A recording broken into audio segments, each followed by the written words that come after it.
Hello and welcome to XTRI World Tour Meet the Organisers. I'm your host Tanya Branzanik, and in this episode we talk to Peter Povala, the co-founder of Jánošík Xtreme Triathlon in Slovakia.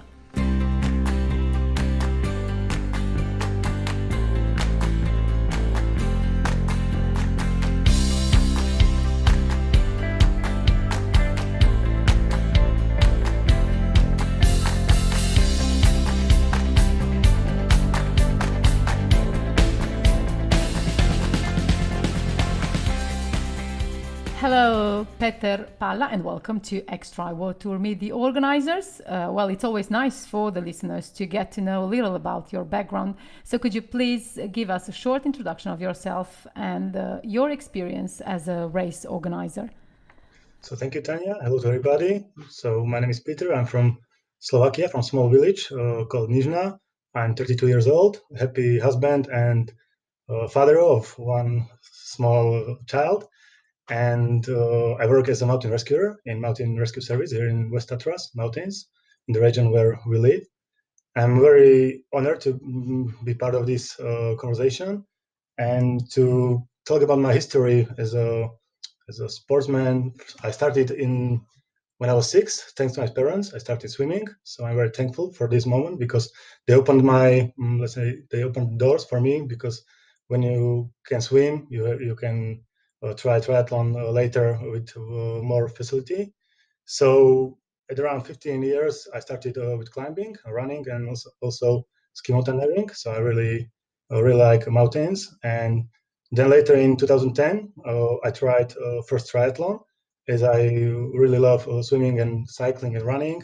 I fell in love immediately with triathlon, but I was missing one thing in the flat courses, and there were mountains. So then later in August, I called my friend who was in America working, and I just came with an idea of creating triathlon, but in the region where we live and in mountains. So in the age of 24, both of us, we had no experience with organizing, but we started with one small race here in Orava, the region where we live. We called the race Oravaman, and we fell into organizing with no experience. Thanks to our family and our friends, we became organizers. And since then, we have the life has changed. And I'm very thankful for this moment, because I'm doing what I love, and it makes me very happy. And I found a lot of new friends and a lot of new relations. It's very, very interesting. So can you tell us when Jánošík was established and why you decided to organize an extreme triathlon? So after 5 years of organizing Oravaman, we wanted to do something more with which would be more personal, with more values. And we had an idea of creating extreme triathlon for a longer time, but we wanted to create something very special and unique. And thanks to my participation at Swissman Extreme Triathlon in 2015, I met personally with Catherine, Sampo, and Beth, which are the headquarters of the Swissman Extreme Triathlon. It was a very important moment for me and for my family, that we could meet these great people at Kleine Scheidegg at the finish line. And I asked them what do they think if we create extreme triathlon in Slovakia. I talked to them about the idea we had and about how we would like to create the race. They like it, and I just asked them about their opinion. And then when we came home, we just started to trying the course to find the best course that could be suitable for extreme triathlon. We didn't want to make just a hard race, but we wanted to make something that will be different and unique. So in 2016, the first edition of Jánošík was released, and the race is situated in the region of Terchova, which is the home place of the race, and situated in the mountains of Malá Fatra, and is all connected to the name of our Slovak national hero, Juraj Jánošík. Well, Jánošík is an unusual name. Where does it come from? So the race is called after famous Slovak national hero, Juraj Jánošík. He was also outlaw, so he was like some kind of Robin Hood, but here in Slovakia. He was taking money from the rich people and giving it to poor people. So he suddenly or very fast became a hero, and a lot of tales and a lot of stories are connected to him, mostly in the region of Terchova, the village where the race takes place. And we wanted to create a special race with a special name. So we didn't want to just add a man to something, to country or to the region, but we wanted to name the race after Jánošík because we consider him like very important person in our history. And as a lot of people consider him like a hero, it's like the connection with the race that a lot of athletes getting to the finish line are becoming true heroes because they complete a very, very hard course, very hard race, and truly they are true heroes when they cross the finish line. And on the other hand, the name of the race is connected to the region. So there in Terchova, in the village, everything is named after Jánošík. So you can find streets, you can find meal or restaurants or pubs, and also cultural festivals are using the name of Jánošík. So it's very, very good. I think good option to use this name because it's connected to the region. Okay, so you have like a Robin Hood Slovakian race, something like that. Yeah. Tell us something about the area that the race is held in, as Terchova, you said, will not be very familiar to many of our listeners. Yeah, so Terchova is a small village. It's our race center where the race takes place. And it's a famous village in the north of Slovakia, close to town Žilina. It's like 2 hours from our capital, from Bratislava, driving by car.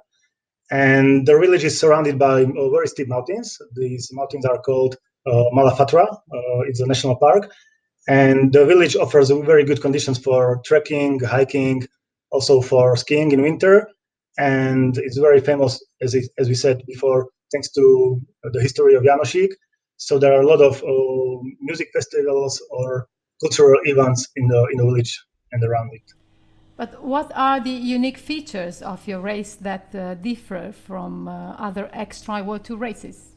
So as far as I know, I think that we are the only race that starts at night, and our race, the swim starts at midnight, and then obviously the bike course or bike takes place at night when the sun rises around 6 o'clock in the morning. And it may sound crazy, but it's we have a reason why we start at midnight, and it's because of the run course, which is very demanding and challenging. And we need all athletes to finish the run course before sunset. So they have to run on the run course during the daylight. So that's why we started midnight. And on the other hand, also the race is special because we need other athletes to run with their supporters of the whole marathon. And it's because of the difficulty, because the marathon can take from the best one like 6 hours, and the last finishers run the marathon around 11 hours. So imagine if you run the marathon alone, it can be very, very frustrating and very, I think, very hard when you run alone. So that's why, because of the safety and because of the difficulty of the run course, we need to supporters to join their athletes and run the whole marathon with them. So there are many tales of just how difficult the run course is in Jánošík, but what makes it so extreme? So maybe it's my problem that I'm I should, to be honest, that I have deviation for mountains. So I think that the run course is the result of my love to mountains, and I wanted to create a special run course because I think that this region offers a lot of beautiful paths and a lot of beautiful places to visit. So we wanted to connect all the best, let's say, sightseeing places around the village and the most beautiful paths around the Terchova. And that's how the run course became a reality. In 2015, when we were creating the course, we tried it like 6 or 7 times, and we couldn't finish the run course. It was so hard, and anytime Really? we wanted to finish it, it was very hard, and we just wanted to fix out the best way or the best run course. And now, what the run course is the reality. It's the best run course we can create. So it is very, very hard. There are a lot of steep climbings or ascents and descents, a lot of rocks on the path. Also, you can find ladders in the valley with waterfalls, and also some small kind of via ferrata on the run course. But it's very, very nice, and I think it's a good way to entertain people while they are running or moving forward, because I think that there is just few kilometers of the run course and you can really run, because then a lot of people have to walk or have to descend very carefully.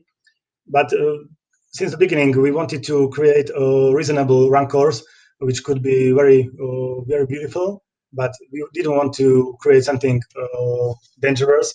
We just wanted to connect beautiful things and to create a special journey for athletes and their supporters. So, what aspects of the famous Slovak hospitality can athletes expect when they reach the finish line? So, once they finish this hard run course, what can they expect up there? So, in the finish line, they can expect a very warmly welcome from organizers and from spectators. We have also our great speaker with us, who creates a very good mood and good atmosphere in the finish line. We prepare some small refreshment at the finish, and also then in the lift we offer a hot soup and drink for athletes and their supporters.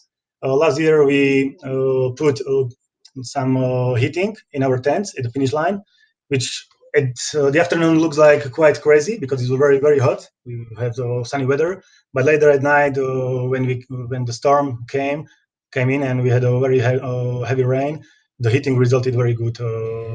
Yeah, as we learn more about the XTRI races from the organizers, we discover that the mountainous regions of the world can have some crazy and unpredictable weather.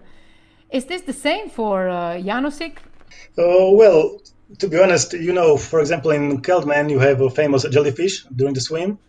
At our swim at night, that's right. We have we use kelp or algae in the water to keep athletes awake, because when they swim at midnight, they can easily fall asleep. So this is quite interesting during the run, during the swim, and of course during the run, during the race, you can face a lot of adventures, because either if the weather changes suddenly, you can have problems on the bike because of the cold at night or because of the rain. But the most dangerous are the mountains. Even they are, I don't think they are too high. The highest parts of the run course are in 1,600, so it's not so high like, for example, Icon in Italy. But even in 1,600, you can get a very bad storm during the run, and this can make a lot of problems, not only to us but also to athletes. So last year during the run, as I said before, we had at the finish line we had a good atmosphere, a lot of sun, very hot weather. I was like deciding if I should wear my Gore-Tex suit for the finish, or I just put shorts and my running shoes. So I left my warm clothes at car. But then around 7 in the evening, we could saw some lightnings coming behind from the mountain. We had 4 athletes missing for the finish line, so we were waiting for the last 4 athletes. Thanks to GPS trackers, we knew that they were like 2 kilometers from the finish line, which can be like half an hour. But when the lightnings were approaching and the storm came in, we had a very big rain with a lot of very strong wind, and the wind suddenly lifted our tents from the ground. So it was quite a strange moment, and we had to pack all the finish line in, I don't know, 5 minutes. It was very fast. So we put everything in the car and we put everything in the lift, and we're just waiting for the athletes in the finish line, just with the lights. And this was a moment that I think that a lot of organizers of the XTRI races can talk about the same experience. I think that also mountains are beautiful, but sometimes they can be very dangerous. Yeah, so like everything can happen at the Jánošík Xtreme Triathlon. Be ready. Yeah. You have to be ready. Yeah, so you have a very limited field of 100 athletes due to national park restrictions. Can you tell us who the target audience is for Jánošík Xtreme Triathlon? As we said before, the race is very hard. I don't want to make people be afraid of our race, but you should come physically and mentally be prepared for the hard race, because during the swim it's like a bit strange when you swim at dark, but during the night also you have to be concentrated on your riding. But the hardest thing is the run, so you should become with a very well prepared supporter, because we from the last year we have experienced that sometimes supporters cannot keep pace with athletes, and I think this should be vice versa. So the supporters should move forward and should keep moving and pushing, and should be helpful for athletes and not athletes having to carry the supporters. So everybody who would like to join our race should be well trained, and I think it's open for everybody. But we mostly expect people with experience. So if somebody have never tried a triathlon or long distance triathlon, XT triathlon, Jánošík would be a surprise for him, I think. But I think very beautiful journey, very beautiful moment for his life, for his career. But he should be prepared for such a race. Well, Peter, finally, the last question. Why should athletes choose Slovakia as their next exciting journey on the tour? So Slovakia is a small country. We have like around 5 million inhabitants. We are like in the middle of the Central Europe. It's a small country, but it has a lot of to offer. So from mountains to castles, caves, and beautiful surroundings. We have also good or nice cultural heritage. Also, we have a very good meal and a lot of good beer here in Slovakia. Also, beautiful girls. So anybody that's interesting for the guys. So tell them, beautiful girls. Yeah. Also beautiful girls on the refreshment points and on the run course. So they should come and visit Slovakia, not only for the race, but also to go around and visit the country as well. Well, thank you, Peter. See you in August for Jánošík Xtreme Triathlon. Thank you very much. Thank you. Bye. Bye-bye.